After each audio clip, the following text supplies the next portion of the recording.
Continuamos en esta mañana del verano y bueno, los que sean fans de Coldplay como yo ya podrán adivinar más o menos de lo que vamos a hablar porque esta canción se llama Clocks.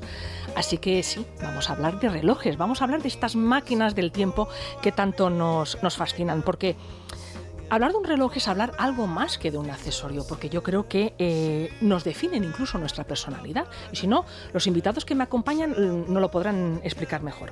Hablaremos de relojes y además he querido rodearme probablemente de dos de las personas que más saben de relojes de nuestro país. Ellos seguramente dirán que no, pero ya les digo yo que sí, que es así, que saben muchísimo.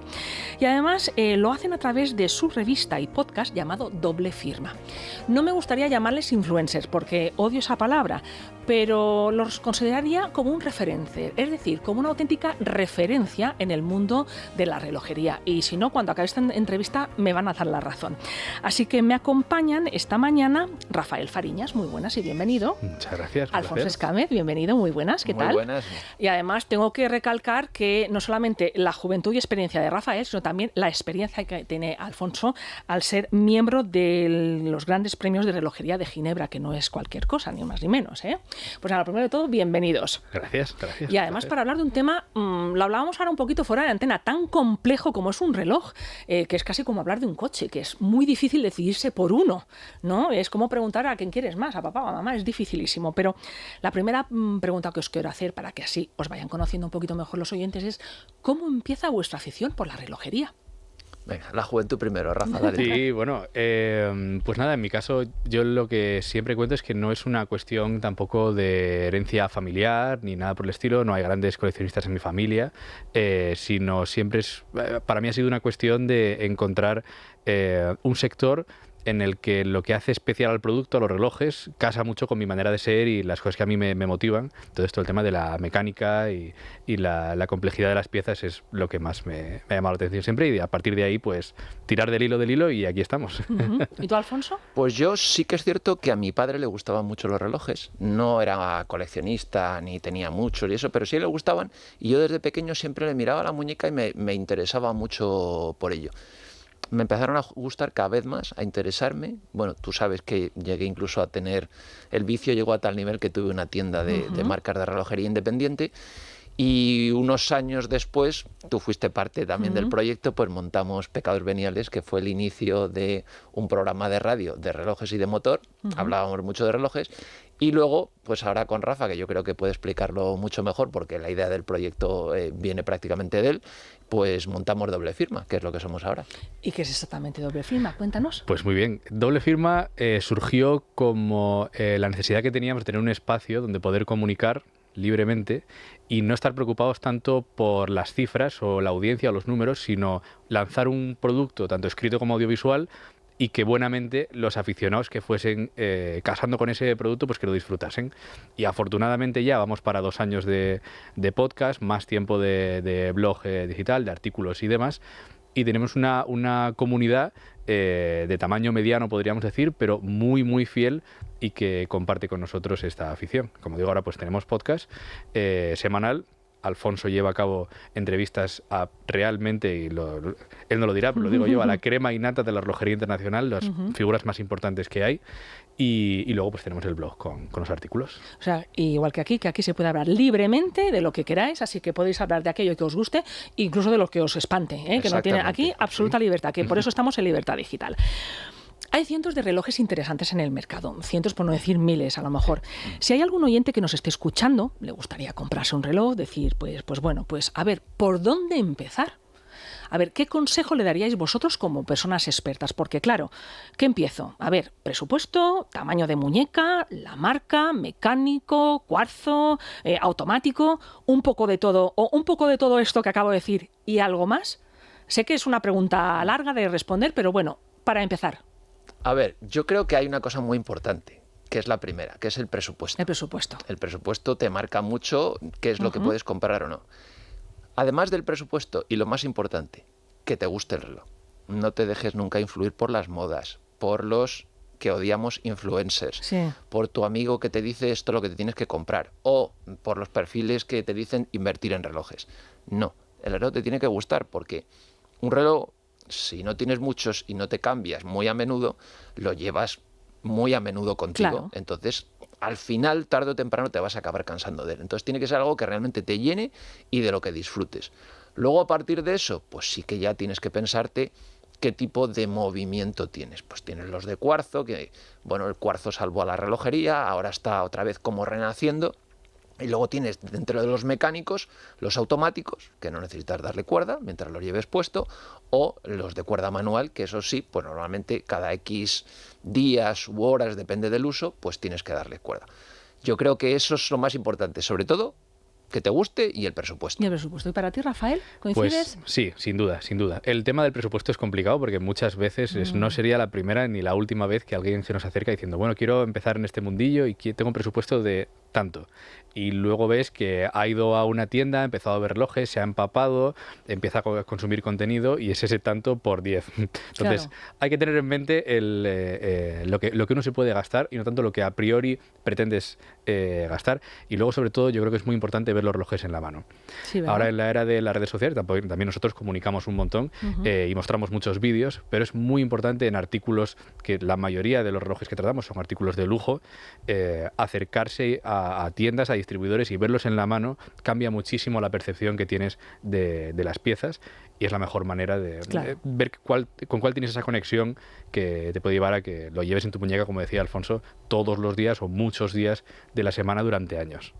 Vamos a ser un poco políticamente incorrectos, sobre todo porque, claro, nos siguen escuchando y dicen, vale, un presupuesto, ¿a partir de qué cantidad podemos tener un reloj que cumpla con todas las cosas que hemos estado diciendo? Es decir, claro, tenemos relojes desde 20 euros, por decir, hasta todos los ceros del mundo habidos y por haber. ¿Cuál consideráis que es una cifra medianamente ya para decir, esto es un buen reloj? Es decir, con este precio tienes un buen reloj. A ver, yo creo que probablemente puedes encontrar con movimientos de una calidad bastante decente a partir de 400 euros, incluso por debajo de 400 euros. Está bien saberlo, porque la gente opina, 5.000, 6.000, ya la gente se va a precios elevadísimos. Está muy bien. También es cierto que, a ver, aquí hay una cosa muy importante. Si tú quieres, tú lo has dicho al principio, tu reloj habla de ti y tu personalidad. Si tú quieres que se te reconozca por determinadas marcas, evidentemente cuando las marcas son reconocidas los precios son más elevados. Claro. Entonces, ahí sí que varían mucho los precios y es un poco lo que decía Rafa. Al principio piensas en una cosa, pero cuando empiezas a conocer más y a buscar cosas, esos presupuestos se van para arriba. Pero a partir de 400 euros encuentras cosas que están muy bien y con una calidad súper aceptable. Rafa, ¿estás de acuerdo? Estoy muy de acuerdo. Además, un aspecto muy importante de los relojes es que no son elementos con obsolescencia programada. Es decir, incluso en los precios de entrada, no tienes un reloj que te vaya a durar 10 años. No es que un reloj de 2.000 euros te vaya a durar 20 y un reloj de 500 te vaya a durar 10. No. Un reloj con una buena calidad-precio en ese rango de precios de 400-500 euros te puede durar varias generaciones con un mantenimiento adecuado sin ningún problema. Entonces, a partir de esos precios ya podemos encontrar cosas muy interesantes. El verano es una época en la que muchas parejas pues dicen, pues venga, pues nos casamos, ya está, el reloj de pedida. ¡Ay, madre! ¡Qué mundo! Es decir, voy a llegar a la relojería y ¿por dónde empiezo yo? Porque, claro, hay muchos aspectos hay que tener en cuenta, porque desde los que buscan una elegancia temporal, decir, pues bueno, pues mi futuro marido es más clásico, es más deportista, es un aventurero. ¿Os parece que hagamos una selección? Sí. Venga, a ver. Venga. Para vosotros, un reloj para una persona que es clásica, que lo quiere llevar para ir a trabajar o para grandes eventos. ¿Cuál es vuestro favorito o cuál recomendaríais? Ya sé que es muy difícil porque hay que elegir uno cada uno. Eso es muy, muy complicado. Les estoy poniendo en una tesitura ahora mismo. Muy complicado, sobre todo porque no nos has puesto rango de precio. Claro. Somos peligrosos sin rango de precio. Exactamente. Uy. A ver, yo creo que para un reloj de pedida, como tú dices, que siempre pensamos que el reloj de pedida es para el hombre, pero oye, ¿por qué no un reloj de pedida para una mujer? Claro, evidentemente. Sí. Como ya se supone que la conoces de tiempo, tienes que saber un poco sus gustos. Y ya que le vas a hacer un reloj, no influenciarte por lo que te gusta a ti, sino por lo que le va a gustar a él, por el uso que va a tener que hacer de él. Entonces, a mí, por ejemplo, me parece que pues si no es una persona que le sea muy aficionada y que vaya a tener muchos relojes, pues creo que Frédéric Constant, Longines, tienen relojes en unos rangos de precios que están bastante bien, modelos bastante elegantes. Al final yo creo que, hombre, si sabes que tu mujer o tu marido pues son unos deportistas de cuidado, pues sí que te puedes ir a algo más deportivo. Pero si no, algo que puedas usar en el día a día, a lo mejor no lo puedes utilizar para ir a la playa. Claro. Pero yo creo que me iría a algo así.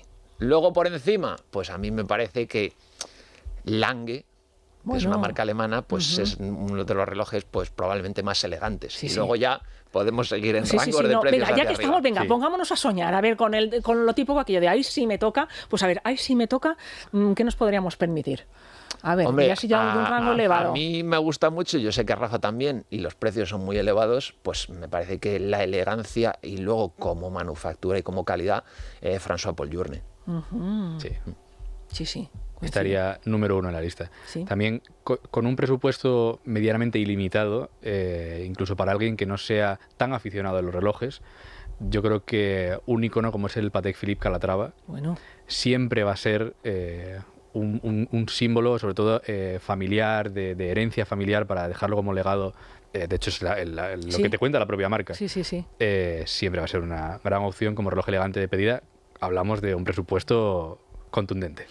Bueno, y algo que yo sé que a ti te gusta especialmente, que si nos volvieran a pedir, Sí. yo creo que un reverso de Giger, Bueno, sí, ya sabes, por Alfonso, como me conoce tanto hace para muchos hombre años, como para mujer. a mí el reverso de Jaeger LeCoultre me parece un relojazo, es un reloj cuadrado, súper curioso, con una historia súper bonita detrás, que tanto para hombre, para mujer me encanta, y además todos los años sacan ediciones, incluso unos que sacan como, a lo mejor voy a meter la pata ahora, tipo, no sé si es pintura esmaltada, con unos Sí, dibujos ahí de sí. flores que me parecen Ese esmalte, la sí.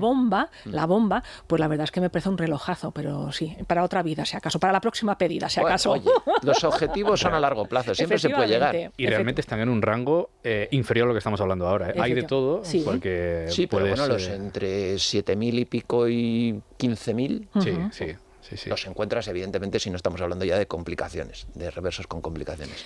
Vamos a hablar ahora para los típicos relojes deportivos, porque claro, dentro de los relojes deportivos, yo no sé si un reloj para aviador se incluye dentro de los deportivos. ¿Es correcto o no? ¿O va aparte? Es una buena pregunta, Sí, realmente. ¿verdad? Es una buena pregunta. Para mí es un reloj herramienta, porque Sí. tiene un uso muy definido, Claro. pero no creo que necesariamente tenga que tener las características técnicas de un reloj deportivo.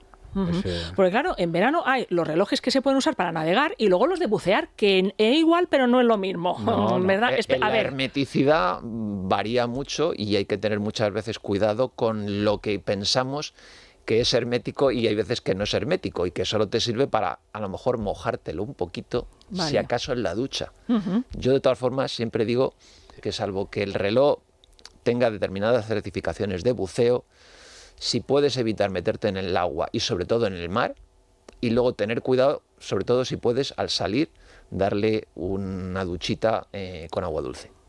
muy importante tener en cuenta, porque claro, en verano sudamos y nos metemos en el mar o en la piscina con el reloj y a lo mejor lo estamos perjudicando seriamente. Y otra cosa, que no es solo la hermeticidad, sino que hay muchas veces que cuando estás en la playa, te está dando el sol, el reloj va cogiendo temperatura y cuando te metes en el agua, esos cambios de temperatura pueden producir condensación. Ajá. O sea, si el reloj realmente no te da garantías o llevan muchos años sin haberle hecho una revisión, déjalo en tu Ay, casa, quietecito. tranquilamente, en el Vale. hotel y no lo metas en el mar.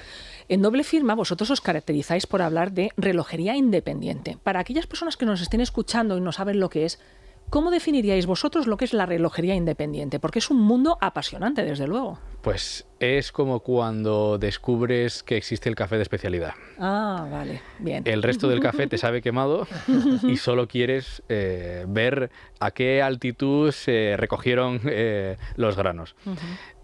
Nosotros lo llamamos de broma el lado oscuro de la relojería, porque es una... Como Me digo, encanta es la una- definición. es un área en el que una vez que entras, pues mira, características principales, sobre todo, más allá de la independencia de las propias compañías financieras, que puede ser así o no, sobre todo yo diría el atrevimiento que tienen las marcas y que son las que muchas veces están a la vanguardia y siempre intentando, para competir con los grandes presupuestos de marketing, priorizan el producto y son los que están a la vanguardia de dar lo mejor posible a los consumidores. ¿Y qué tipo de cliente consume la relojería independiente? Bueno, porque nos podríamos sorprender a lo mejor. A ver, yo es que creo que el concepto de la relojería independiente es un concepto bastante difuso.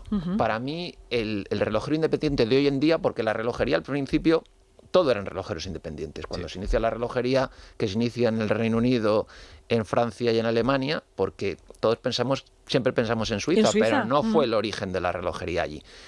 O sea, realmente Rolex, Audemars Piguet, Patek Philippe, son marcas de relojería independientes porque no pertenecen a los grandes grupos financieros. Para mí, la relojería independiente realmente suelen ser artesanos en el que tú normalmente sueles identificar al relojero que está detrás y suele dar nombre a la marca. Y como decía Rafa, es un poco ese lado oscuro.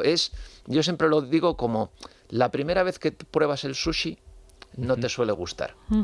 Cuando comes y te habitúas no puedes dejar de comerlo. Pues la relojería independiente es ese otro lado que una vez que das ese salto, yo creo que a tu pregunta es aquel que casi ha pasado por o ha conocido prácticamente las marcas tradicionales y quiere algo realmente diferenciador. ¿Cuáles son las marcas que están actualmente más asentadas dentro de lo que es la relojería independiente? Asentadas hay marcas que mientras más te asientas, más pierdes ese espíritu independiente. Mientras más estructura ganas, más músculo financiero tienes. Diciendo, por ejemplo, hablamos mucho de Moser, H. Moser & Cie, que es una marca que está poco a poco saliendo del nicho y entrando en grandes eventos como la Fórmula 1, por ejemplo. Y mientras que siguen con un espíritu audaz, van convirtiéndose en una compañía más grande. Las más buscadas, para mí, son dos. FP Journe y Rebsac Rexepi. Son las dos marcas a día de hoy más codiciadas en subastas, más difíciles de conseguir de primera mano, hasta el punto de que prácticamente tienes que convencer a los fundadores de que eres un verdadero coleccionista, que lo haces por pasión y que no lo haces por sacar un rédito económico, que es el gran problema de esto. ¿Y para ti, Alfonso? Bueno, coincido plenamente con Rafa. Ahora mismo creo que los dos referentes de relojería independiente es François-Paul Journe con FP Journe y Rebsac Rexepi con sus dos marcas, Rebsac Rexepi y Acrivia. Pero luego existen una serie de marcas que existían antes incluso que estos dos de los que estamos hablando, pues como puede ser Urberg, como puede ser, pues como tú has dicho, Moser, está de Bezun, pero hay unos nuevos relojeros independientes que están surgiendo. O sea, la relojería independiente tiene como un renacimiento. Prácticamente casi todos los reconocidos empezaron, pues quizá a lo mejor con Frank Muller en los años 80-90 del siglo pasado, que luego tomaron el testigo pues los Butilainen, los Urberg y algunas otras que eran marcas que habían desaparecido y renacieron. Pero yo creo que, como dice Rafa, esas dos marcas ahora mismo son los referentes en la relojería independiente. ¿Qué representan estas marcas de relojería frente a los grandes grupos, frente a los grandes conglomerados de lujo que tienen muchas marcas en su haber? ¿Qué creéis que representan? La gran mayoría de marcas están en la búsqueda de la precisión y la perfección, y estas lo hacen de una manera artesanal. Cuando visitas, de hecho hemos tenido la suerte de visitar ambas marcas. Sí, los he visto, sí. Realmente ves cómo es un trabajo artesanal y que hay personas detrás, no solo montando, regulando y cuidando que todo esté dentro de unos parámetros, sino fabricando las propias piezas, en muchas ocasiones con máquinas antiguas que han restaurado. Y es ese espíritu de la relojería tradicional, artesanal, lo que estas marcas representan, sin duda. Claro que quizá para estas marcas será un reto. Bueno, al final muchos de ellos... Porque tendrán muchos retos por delante, claro. Al final para muchos de ellos es un reto constante de luchar contra los grandes grupos, de innovar dentro de lo tradicional que viene siendo la relojería, porque es una ciencia que no ha cambiado mucho en los últimos siglos. Entonces intentan darle esos giros para hacer todo como más innovador. Y otra cosa que me parece muy importante, tienen pocas piezas, no suelen tener grandes producciones y son mucho más cercanos al cliente final. Normalmente hay muchas de estas marcas que realmente ellos conocen prácticamente a todos sus clientes. Saben quiénes son. Pues eso es interesante, sí. Es verdad. Vamos a hablar ahora de una cosa, y ya para ir terminando, pero si no lo pregunto... Relojes para mujer, porque claro, vamos a comprarnos un reloj y lo primero que te sacan, el reloj joya. Oye, es que a no todas las mujeres nos gusta un reloj joya. A mí, por ejemplo, si me tuviera que comprar un reloj joya, reconozco que Reina de Nápoles, aparte por toda la historia que tiene, que todavía se sigue fabricando, el primer reloj de pulsera fue para una mujer, y si no fue así, corregidme. Es más, los relojes de pulsera no eran para los hombres. Eran los para hombres mujer. llevaban relojes de bolsillo. Claro, lo hace Breguet para la reina Carolina de Nápoles, que estaba casada con Murat, y desde entonces, 200 y pico años después, sigue ahí en vigor. A mí como reloj joya me fascina, pero claro, para ir en el metro, para irme al gimnasio, para el día a día, pues reconozco que no es el reloj más práctico. ¿Creéis que la industria va a mirar un poquito más para nosotras y hacer relojes o adaptar relojes de hombre para nosotras y para el tamaño de nuestras muñecas? Yo creo, y tras hablar con las marcas sobre este tema, es una cuestión de falta de demanda. O sea, realmente lo que se ve es que la demanda no está ahí para relojes de mujer al nivel que está en la de hombres. De hecho, nosotros mismos lo vemos en nuestros perfiles. Yo tengo un 97% de audiencia masculina. Masculina. Es un porcentaje muy elevado. Alto, totalmente. Y mientras que hay marcas que lo que sí hacen es ofrecer sus mismos relojes en tamaños más pequeños, porque es verdad que estadísticamente las muñecas de las mujeres son más finas que las de los hombres, colecciones específicas para mujer no han llegado a tener el tirón que tienen las de Claro, es las que de tiras hombre. de ellas, de Rolex, vale, bien, un Cartier, un Santos, bien, tal. Sí. Pero aparte de eso, no hay mucho más, no hay muchas más opciones, Al final, desgraciadamente, es lo que dice Rafa. Tampoco hay tanta demanda. Al final, muchas de las marcas, coincido contigo, me parece que es el reloj de señora más elegante que hay y más bonito, el Breguet Reina de Nápoles, para mí. Al final lo que se tiende es a comprarte un reloj en un tamaño 36, 38, pero son iguales. También es cierto que hay muchas veces que dices, bueno, ¿qué más da reloj de hombre y de mujer? Sí, Claro. sí. Al final, si el tamaño te viene bien y te gusta, Claro. Eso es. Lo que importa es es el una tamaño. cosa unisex. A mí, por ejemplo, el IWC, el portugués, me chifla. Para mi muñequita es demasiado grande, pero me parece un relojazo. Es decir, que claro, hay relojes de hombre que perfectamente podemos Pero llevar hay nosotras. unas buenas noticias, que A es ver, que la cuéntame. tendencia del mercado es que está volviendo a haber tamaños más pequeños. Sí Hombre, es que durante medida los de 42, por favor. sí. Claro, para vosotros bien, pero para Suficiente, nosotras, sí. a mí me parece O excesivo. sea, los 36, 37, 38, muchas marcas están empezando a ofrecer ese tamaño y me parece que son opciones muy válidas y que sirven de eso tanto para hombre como para mujer. Desgraciadamente tenemos que ir acabando, y eso que a mí me está encantando porque es un tema que me encanta, que además me aficioné gracias a don Alfonso aquí presente, pero quería preguntaros antes de terminar, el futuro, ¿cómo lo veis? ¿Cómo se presenta? Porque claro, hay muchas polémicas, que si las maquinarias, que si realmente estoy pagando por un reloj de 20.000 euros y llevo una maquinaria de 70, hay mucha mitología y mucha mentira. ¿Hacia dónde creéis que va? El futuro pinta negro. Pinta negro, ¿verdad? Pinta negro, yo creo, por dos motivos muy importantes. Las ventas están cayendo porque las nuevas generaciones no consideran que el reloj sea un elemento diferenciador. Es que mira la hora en el móvil. Mira la hora en el móvil, o sea, te ves a chavales que se han gastado 2.000 euros en un smartphone o se van de vacaciones a Bali o a Maldivas Ahí está. y no ven un reloj como diferenciador. El haber viajado o el haber tenido el último teléfono para ser influencer, Sí. pues eso sí que lo valora. El problema, las ventas caen, los precios suben. Muchos de lo que decíamos aquí, muchas marcas pertenecen a grandes grupos financieros y tienen accionistas y lo veo lógico que quieran tener sus beneficios y sus dividendos. Entonces al final es la pescadilla, Que se muerde la el círculo cola, vicioso, claro. la pescadilla que se muerde la cola. Efectivamente. Vendemos menos, subimos precios.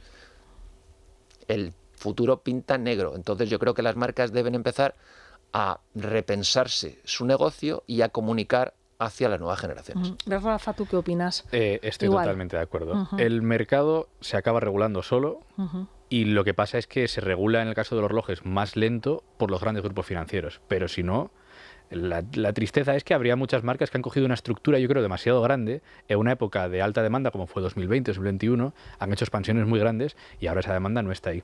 Entonces, acabará habiendo, yo creo que las marcas que realmente tienen demanda les irá bien.